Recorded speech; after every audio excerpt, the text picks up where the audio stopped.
Hello, everyone. Welcome to the APVMA podcast. I am here today with the president of the AAEP, which, if you didn't know, that's the American Association of Equine Practitioners. This is Gretel and president of the APVMA, and I'm very excited to have Dr. Garrett here. Thank you so much. Well, thank you so much for having me. I'm really excited to talk to you. Well, thank you so much for joining us. First, we're going to start off with talking about our introduction and career path. First off, what inspired you to pursue a career in equine medicine, and how did you get involved with the AA? Sure. So I did not come from a horse crazy family or even really an animal type family. So I'd always loved horses, and my parents kind of humored me with riding lessons and assumed, oh, well, this is a phase, this will go away. And it did not. So in high school, I was trying to decide between veterinary medicine and human medicine. And my dad was a volunteer firefighter, so I got involved with that and became an EMT. And part of the reason I did that was to help me make that decision. And I learned I wanted to be a veterinarian. It was easy. It made the choice really easy. I love that I still get to, think about science and medicine and all those things, but I get to do it with horses, or other animals. So that's sort of how I got into that. And I had some really amazing mentors along the way, as a lot of people do. And then I went to college, went to vet school, and then I'm actually unusual in that the practice that I went to do my internship after graduation, I thought I was just going for, 1-year internship, then come back to the Northeast where I'm originally from. But instead, I ended up staying for 1 more year in Kentucky and then 1 more year in Kentucky. And now it's 22 years later and I'm still here. But the practice that I'm at is really supportive of being involved in organized veterinary medicine. And they encouraged me and all the other young veterinarians to get involved. So I started out as a committee member and just kept staying involved. And then I was on the board, and then I became an officer, and that's kind of how that happened. That's absolutely incredible. I love how you mentioned plans changing, and I think a lot of us need to be more open to that. We try to always predict what we're going to be doing in the future, but you've had so many more benefits by staying in Kentucky for the most part, right? I mean, I had a plan. Yeah. I was going to stick to it. I mean, I remember hearing in vet school, they always said, what you end up doing is not going to be what you think you're going to do now. And I was positive that that was wrong and that that wouldn't happen to me. And it did. And it's happened to everyone else I know. That's just the way it goes. And, things just kind of worked out. Best trying to not predict tends to bite us, doesn't it? I mean, you can try, but don't sacrifice some great opportunities just because it's not in your plan. Keep your mind a little open. That's very true. Speaking of opportunities, can you share any key moments or experience that shaped your journey as an equine veterinarian? Sure. Probably the most influential person on my career was my local equine veterinarian. I didn't, she was just the local vet. So she's the person that I knew and met. And I really did not appreciate until years later what an amazing person she was. I mean, she practiced high quality medicine, and they actually had a 4-day work week. This was in the 90s. This was before it became really commonplace. And she and her business partners and veterinarians who worked with her, it was, 3-4 doctor practice. They just kind of went out there and did their thing and did it well, and managed to also carve out time for themselves from, even before I was in college, I had an incredible role model to sort of light the way. Like, I never have been confronted with an ethical situation where I couldn't go back and think, well, what would Anne have done? And she's kind of guided me all the way through my career. I mean, I still talk to her. I saw her a couple months ago at the AAEP convention, and she is still an incredible mentor to me. That's probably been the most impactful thing is, she was my earliest mentor, but I've had great mentors all along my career path. I love how you talked about going back to the ethical part. Is a lot of the times we don't have all the answers. It's not like vet school teaches you how to pick morally what you should do, or what's right to someone can be different to the other. How did you face those challenges as a student or early on in your career as a veterinarian? Well, as a student, I think it was more, obviously you're more in an observational role. So it was sort of seeing how different people practiced and how they made these sorts of decisions. And, not every that I met and rode with made the decisions that I necessarily would have made. And I understand, I mean, I'm sure that I didn't have the whole picture on exactly what was going on, but just seeing kind of like how different people chose what to do and how they explained their decisions, I think really helped me figure out, what kind of practice I wanted to have and how I wanted to behave. And I guess one piece of advice sort of in that sense that I would have is, in vet school, you learn a lot. I mean, you learn so much in 4 years that they can possibly pack into your brain, but you don't have to stop learning after those 4 years of vet school, especially because I'll be honest, guess what? After you graduate, everything's on the test. There's Right. none of this, oh, we didn't cover it in class. Like it's all on the test. So I did an internship after I graduated, and that year was really formative to kind of teach me how to be a veterinarian. It set a lot of my habits and ways I think about things for that first year. So for me, that first year was really important in not only sort of helping set kind of my ethical compass, but just sort of how I chose to practice medicine. That's amazing. Could you go into more detail about your internship year? Sure. So I did an in-hospital rotating equine internship because at the time I thought I might want to do a residency, but I honestly wasn't sure. And that's one of the reasons I wanted to do an internship, because I needed another year to just figure out what it was I wanted to do. And that's why I wanted a rotating internship with a high caseload. So I would really figure out the things that I loved and maybe the things that I did not love so much. Like I learned I do not love reproduction. And that was a really good thing for me to learn, because great, okay, I know that. I am thrilled that there are people who love reproduction.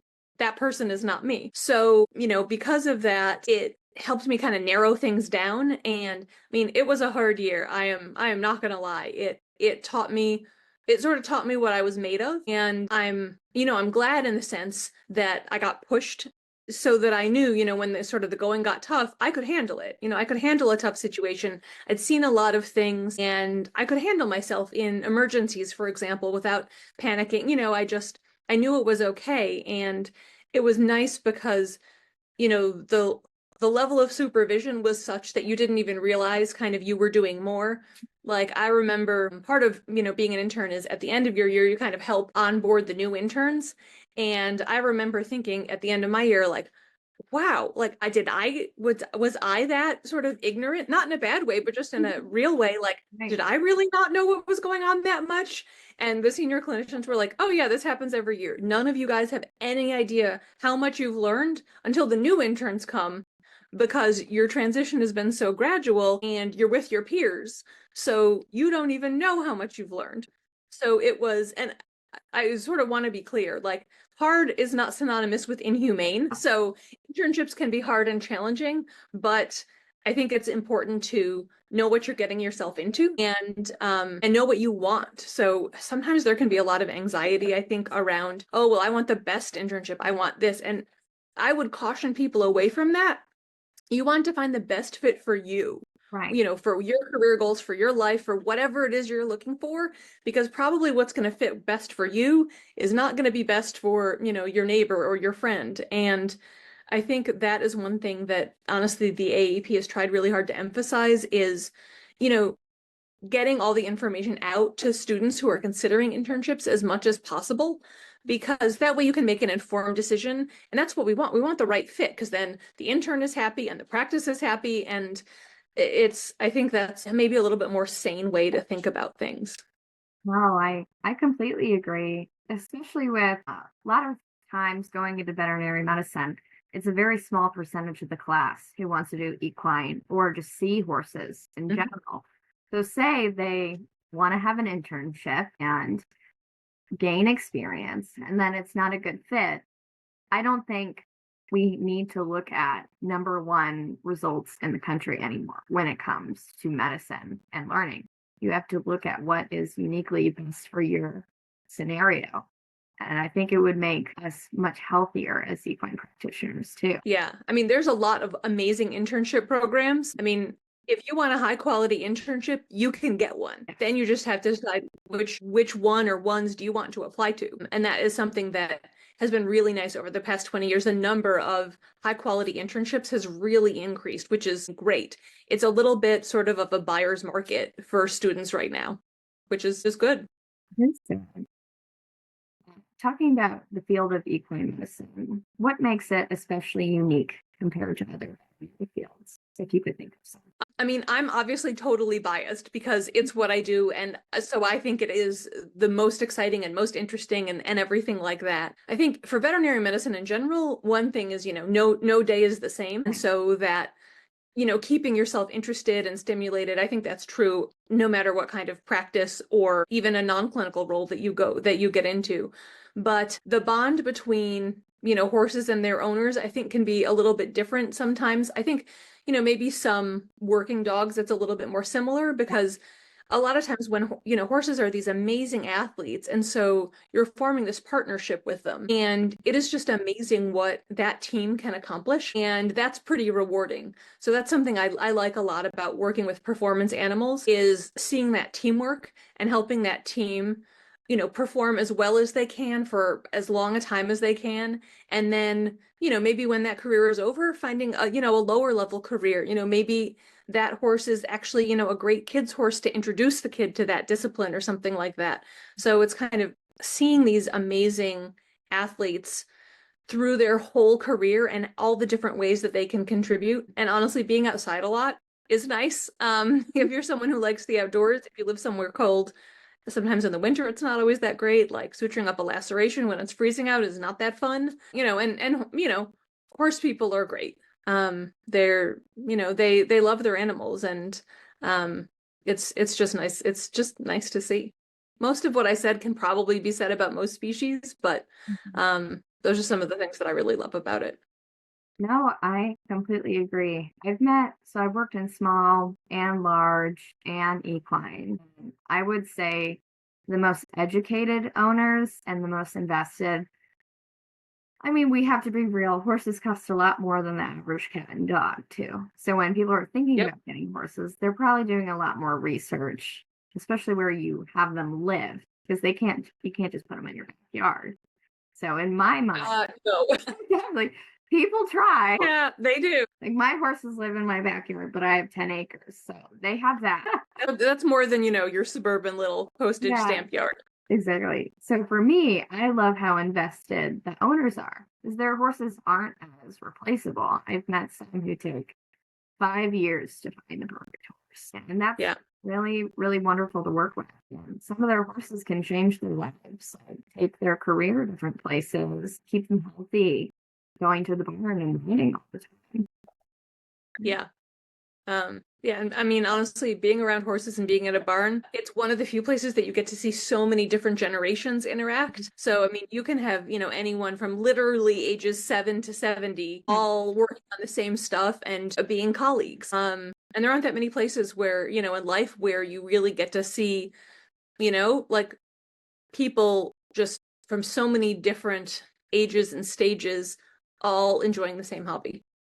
I completely agree. Most of my friends in the equine world are 30 years older than me or like 10 years older than me. It's amazing. What are some of the most exciting advancements in equine medicine today that you've seen? So again, I'm a little bit biased here because what I do is exclusively diagnostic imaging. So some of the imaging advances that we've seen in horses, I think are just, I mean, they're just amazing. And I think I was lucky to kind of just come into the field at the right time. So when I graduated, MRI was just becoming more and more available for horses. And I mean, that's pretty amazing. It seems really ho-hum for small animal and obviously humans, but it was just when things had gotten a little bit more accessible. And so since then, now we have CT scanners. We even have CT scanners where we can scan the legs of horses who aren't even under general anesthesia. They're just standing and sedated. And we have PET scanners to look for changes in metabolism and just the amount of things we're able to diagnose, I think is just so exciting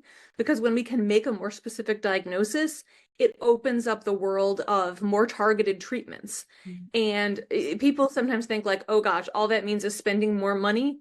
And honestly, sometimes it can be a little more economical because if you know exactly what the problem is, well, boom, then you know where you can put your money to make it be most effective. And that I think is pretty great. I really love solving puzzles. Like I love to do crossword puzzles. And the nicest compliment anyone ever gave me was I was explaining what I did, and they said, "Oh, well, so you're like the answer lady." And I said, "Yes, I am the answer lady." And that's what I like. I like figuring out the puzzle and knowing the answer. I love that. I think we can't do much without imaging, honestly. I mean, you can treat pain with pain meds, but to Mhm. find the true source of the problem, nothing's more important. I still don't know how vets did it for generations without advanced imaging is beyond me. I mean, they had pretty amazing physical examination skills. Mhm. Um, it's amazing what diagnoses were able to be made before all of this. It's pretty humbling. Very true.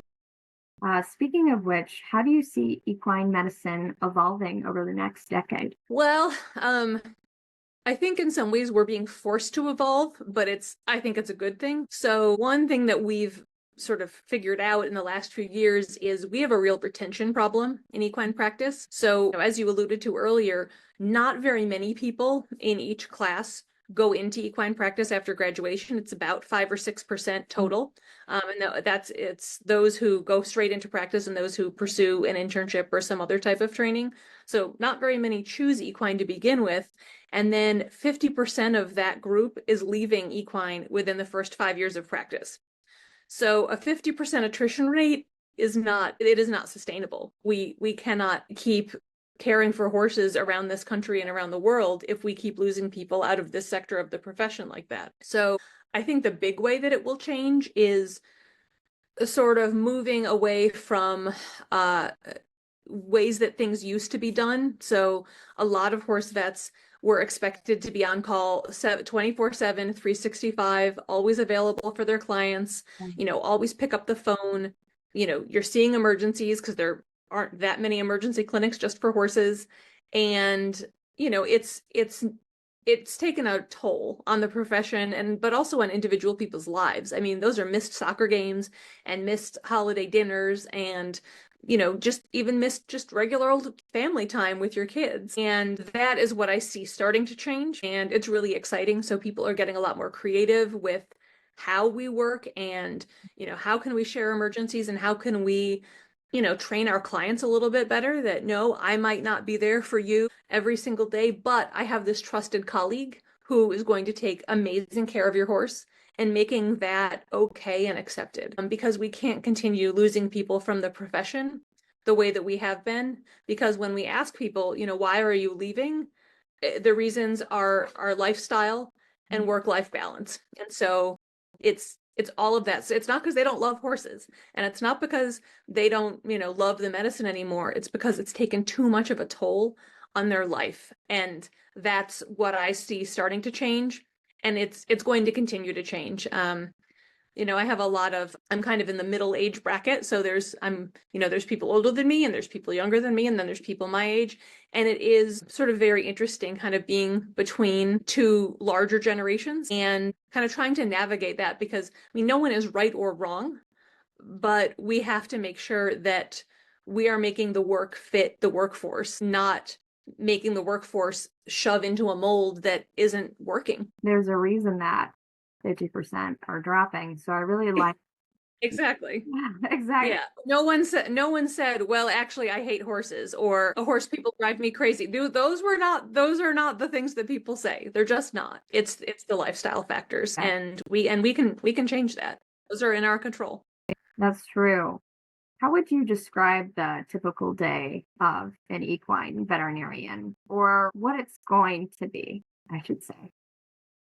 Okay. Well, there is no typical day, Yes. but most equine practitioners are, in ambulatory practices. So, you're going out and seeing your horses on farm calls, and maybe you have, a little haul-in facility where you might have some mares in for breeding management, or, a horse who, maybe had a laceration that, the facilities where it couldn't be sutured up appropriately. So you have it in your clinic to suture it up.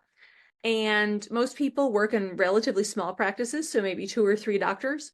So most people spend most of their days seeing regular clients, a lot of times for routine health work. So maybe some dentistry, some vaccines, Coggins, and usually that's interspersed with maybe some lameness work, some emergencies, maybe some colics and things like that.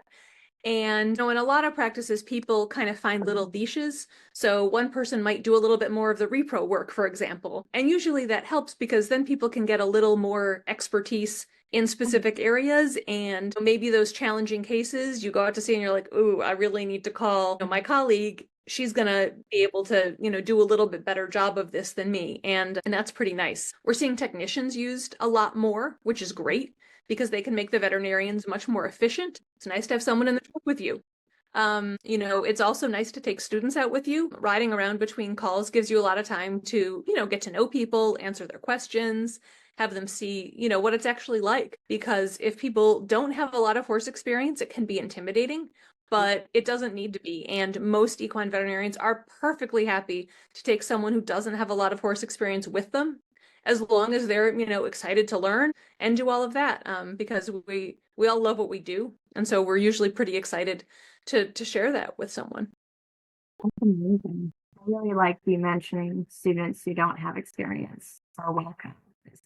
A lot of the times, at least I've seen for our students in the small animal world, it's not easy for them to get jobs at equine practices. It's almost like they're Yeah. a burden to some. It can be tough, and some of it can be, honestly, sort of like the horse people. Sometimes we can be a little exclusionary Right. and not as welcoming sometimes of non-horsey people, instead of saying like, hey, come on in, the water's warm, let me help you. Because honestly, some pretty amazing equine veterinarians that I know, they didn't have any horse experience. One of my really important mentors, he went to vet school, was going to be a small animal surgeon, but he really liked this cute girl and she was taking a lot of equine classes. And so he took some, turned out he really liked it. So now he's an equine surgeon and they're married. So, I mean, it's silly. Things like that happen. And, you learn to work around them. I mean, honestly, like I didn't have really any cat experience and people were very patient with me when I walked in and I was like, oh, this cat is wanting to eat me. And the same can be true for equine. It's just about, learning how it is. And it doesn't have to be, there shouldn't be a barrier to entry like that. It's not a closed club. Like, Right. come on. Exactly. How do equine practitioners balance routine care? They a whole set of skills they have to have. Dental work is very physically demanding.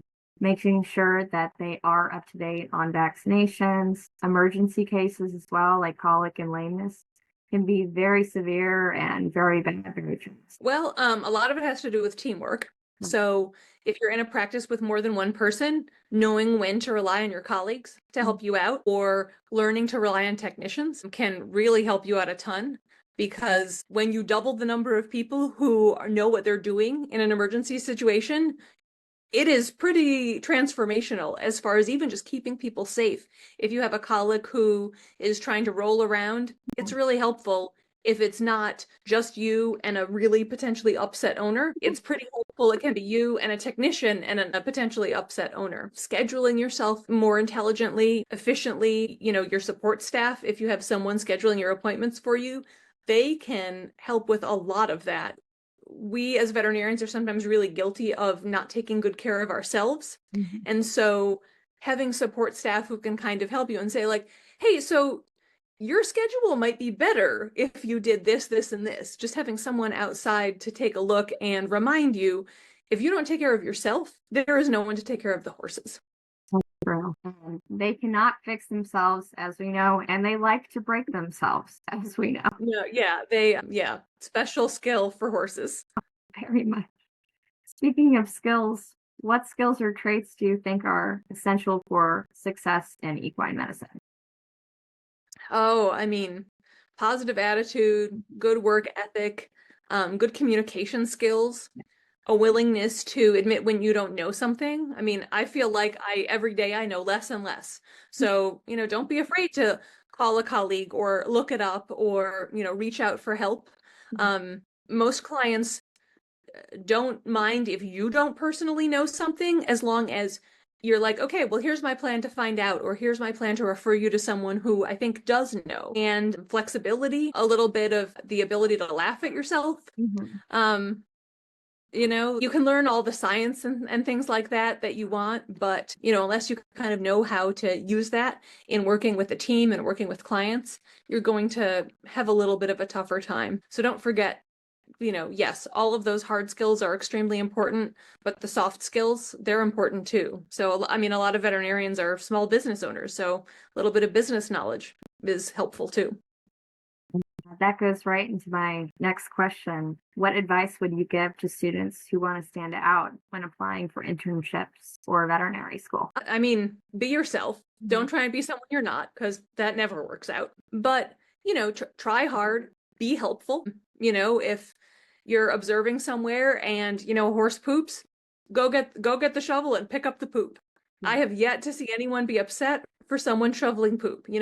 Don't jump in and, offer to suture, Mhm. but you can pick up the poop, and people remember that. Yeah. People always remember people who are just wanting to pitch in and help the team. And I mean, that's essentially how we hire our interns, is we say to ourselves, do I want to work with this person for a year? I mean, we care a lot more about that than we care about your grades. And it's one thing that can be hard to do is figure out like when it's an appropriate time to ask questions, but Right. usually you can kind of figure it out. And asking questions is great. I mean, it shows you're interested and Mhm. thinking about what they're doing. But while the owner is standing there crying, don't ask a question then. Yeah. Save it up.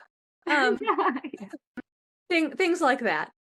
Being a generally good team player, I think, is a great way to stand out. In school, if you have opportunities to, get involved in something that you're passionate about, if there's research that you're interested in, well, great, do that. If you, really love volunteering with, the 4-H club, do that. It's mostly about finding what your passion is, and the rest kind of usually comes through naturally. True. I really liked your point about emotional intelligence too. I mean, you try to stand out as a student and you try to be so engaged, but these are real people's animals and partners. Yeah. Yes.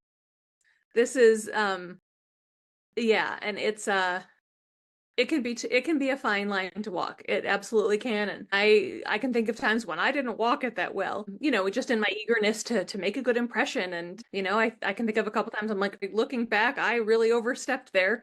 And that's okay. You're only human.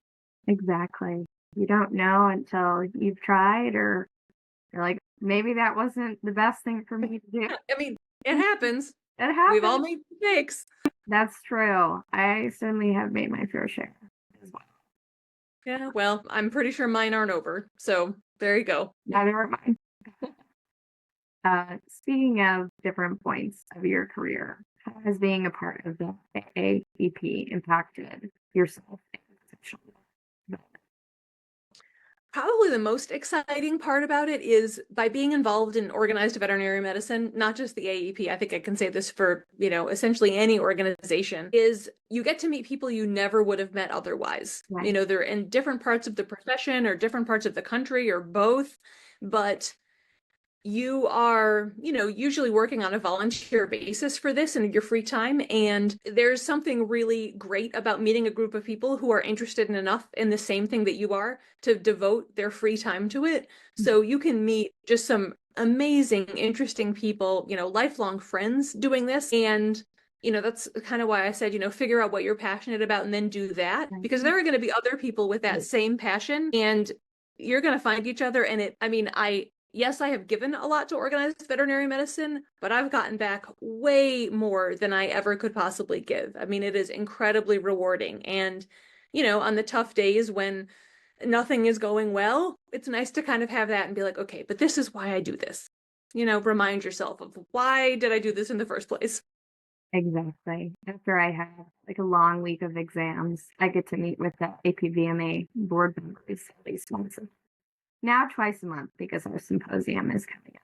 And Yeah. it definitely brings me back to why we're doing this. And I always leave inspired again. And I hope you get to feel the same way.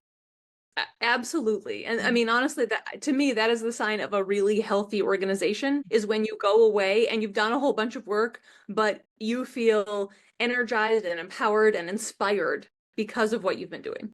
Exactly. I'm always looking forward to see what they'll build off from the year before and do next, which is very exciting as well.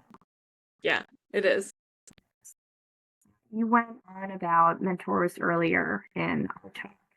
Could you go into detail about how mentorship helped you throughout your career? I mean, so one thing that one of my mentors said to me is, we tell you about our mistakes so that you don't have to make all of our mistakes over again. You can just learn from ours and think, oh, I should not do that, or I should do that, rather than having to make the wrong decision and do it yourself. And that has been really valuable. I mean, there are people who have kind of like been there, done that, and you're not always going to agree with their advice, and that's okay. But at least there is someone who, if you're having a tough time, can be like, yeah, that happened to me too. And you feel like you're not alone and can talk you through, hard decisions and, what am I going to do with my life? All of those sorts of things. It is really helpful to have someone who is not, your parent, who is, may or may not even know anything about veterinary medicine, but is pretty inherently biased about you, their kid, Yes. or a relative or something like that, just to have a little bit of an outside perspective, but also someone who cares about you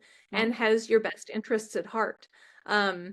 So it's just having that little bit of a sounding board to help guide you. I mean, the best mentors don't tell you what to do. The best mentors help you explore your feelings to figure out what you want to do. And that's been really helpful for me. Really amazing.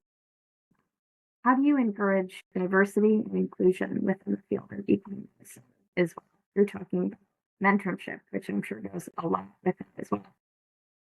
It does. I mean, veterinary medicine is pretty white, and diversity is not just about race, but it is sort of one of the more obvious things that we notice about people right away. And it is really important to make sure that we make veterinary medicine and equine practice accessible to people.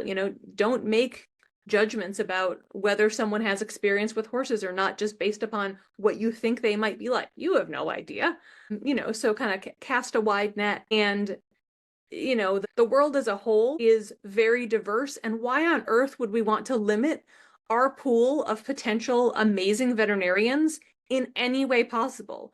I mean, I want everyone who would be a great veterinarian to want to be a veterinarian. Why on earth would we take some amazing pre-vet student or high school student or elementary school student and somehow move them away from considering veterinary medicine as a career? We want the best and the brightest with us.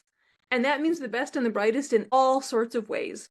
So, I mean, a lot of it is just about being inclusive, but also, being proactive about, reaching people who maybe haven't ever touched a horse. That's just not been part of their lives. And so, if you've got an opportunity to, we actually, the AAEP did an event. Our convention was in Orlando, and so we partnered with some urban schools to, they brought kids into. It was a therapeutic riding program. That was sort of what they did. But I mean, these kids weren't going riding. It was just, hey, we have some horses and we're vets, and let's show you what we do. So doing that sort of outreach to make people realize, oh, I never really thought about this, but I might really like it.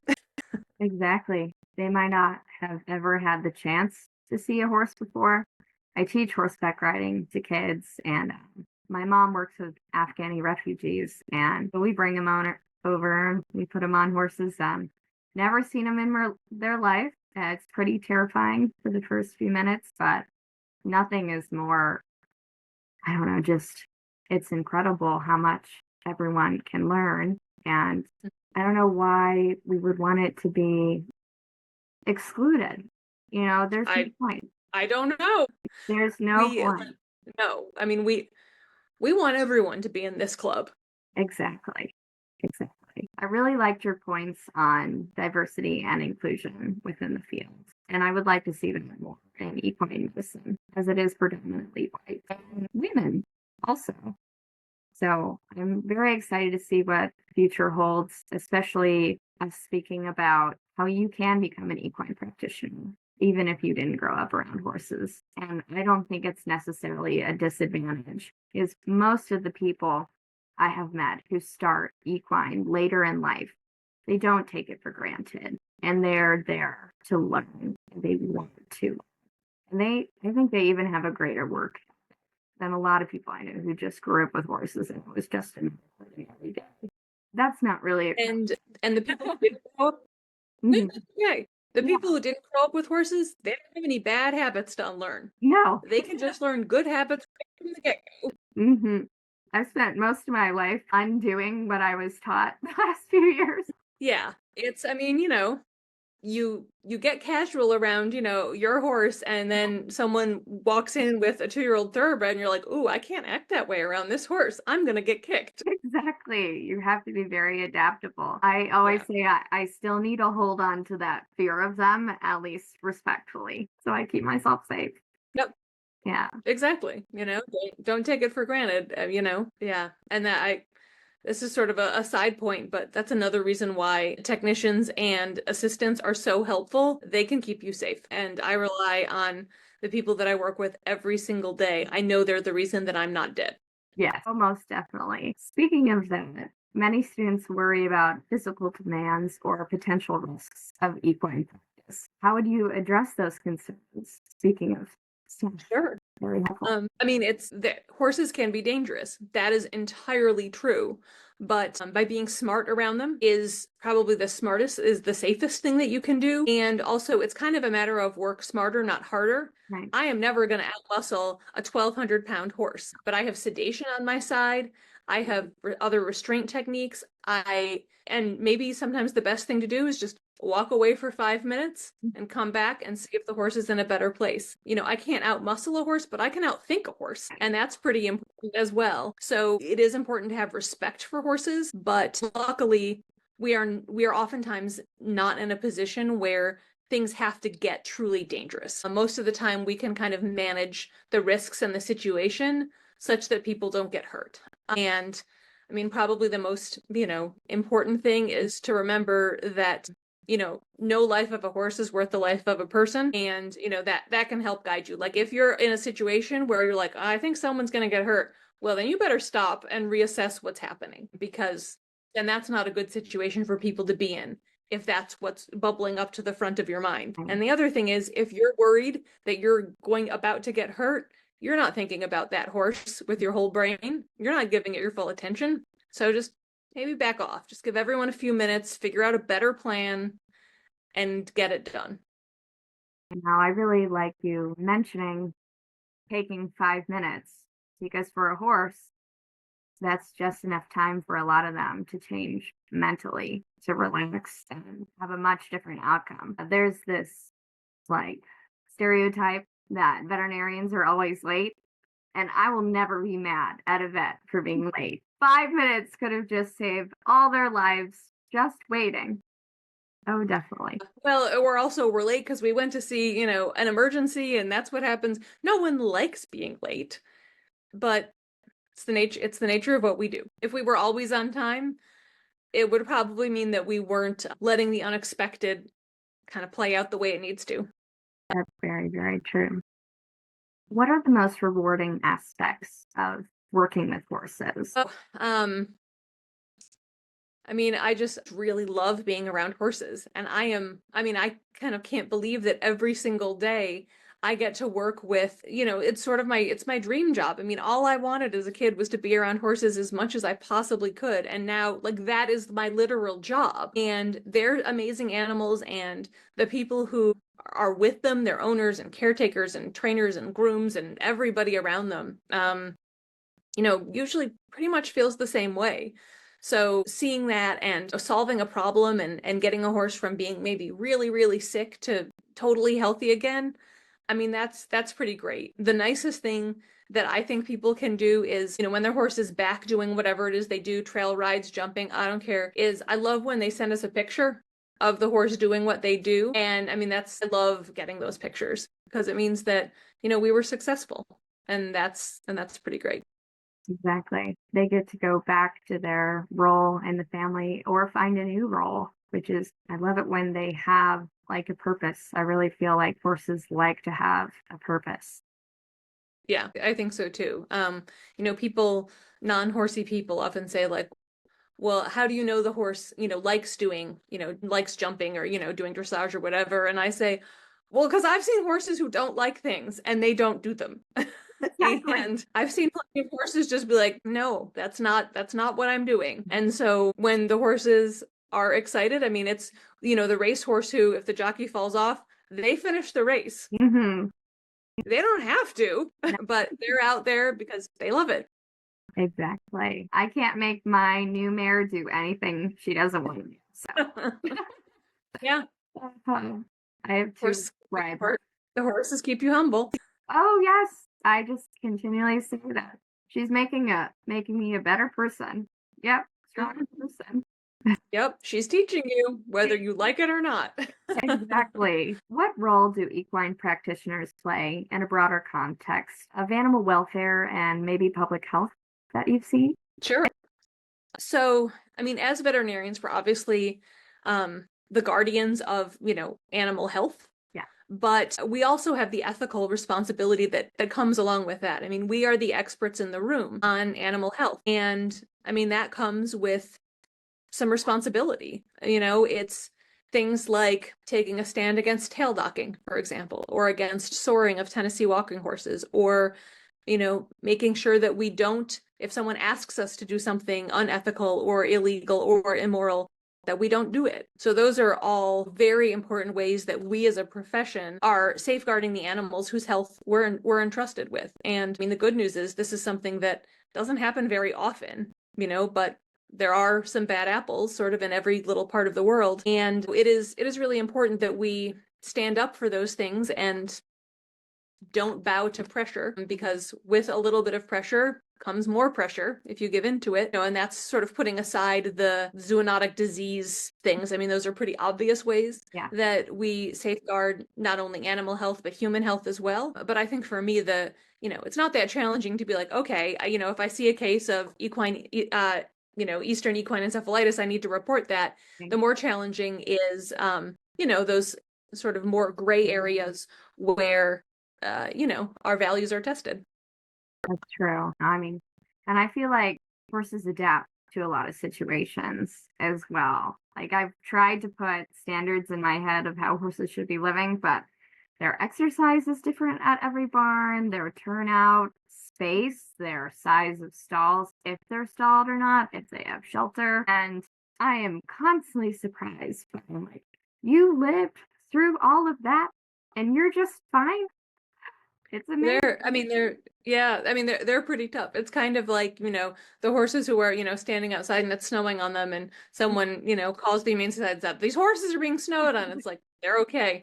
They're probably thrilled. I tried to bring mine in during our blizzard and they were really upset with me. I was like, come on, it's 0 degrees, please. Yeah. They're like, I'm good. Thanks. I ended up putting them back out a couple hours.